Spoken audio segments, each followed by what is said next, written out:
Dans cette époque, quand t'es intelligent, on peut te prendre pour un con. C'est un paradoxe de notre société.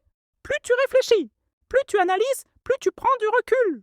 Et plus tu peux être perçu comme quelqu'un de perdu, de compliqué, voire d'idiot.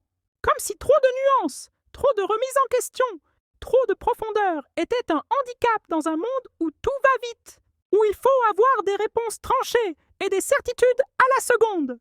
On vit dans une époque où l'apparence l'emporte sur le fond, où crier fort semble plus convaincant que réfléchir calmement. Si tu doutes, si tu cherches à comprendre, au lieu d'affirmer sans savoir, on peut te voir comme quelqu'un de faible, alors qu'en réalité, c'est tout l'inverse. Mais le pire, ce n'est pas ça. Le pire, c'est ceux qui se croient intelligents sans l'être réellement. Ceux qui ont juste assez de connaissances pour impressionner les ignorants, mais pas assez de recul pour voir leurs propres limites. Ceux qui confondent arrogance et intelligence, qui pensent qu'avoir raison signifie écraser les autres. Ceux-là sont partout, sur d'eux, prêts à juger, à mépriser, à ridiculiser ceux qui prennent le temps de réfléchir.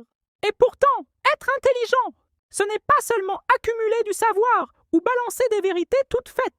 C'est savoir écouter, remettre en question ses propres idées, comprendre que le monde est complexe et que personne ne détient la vérité absolue.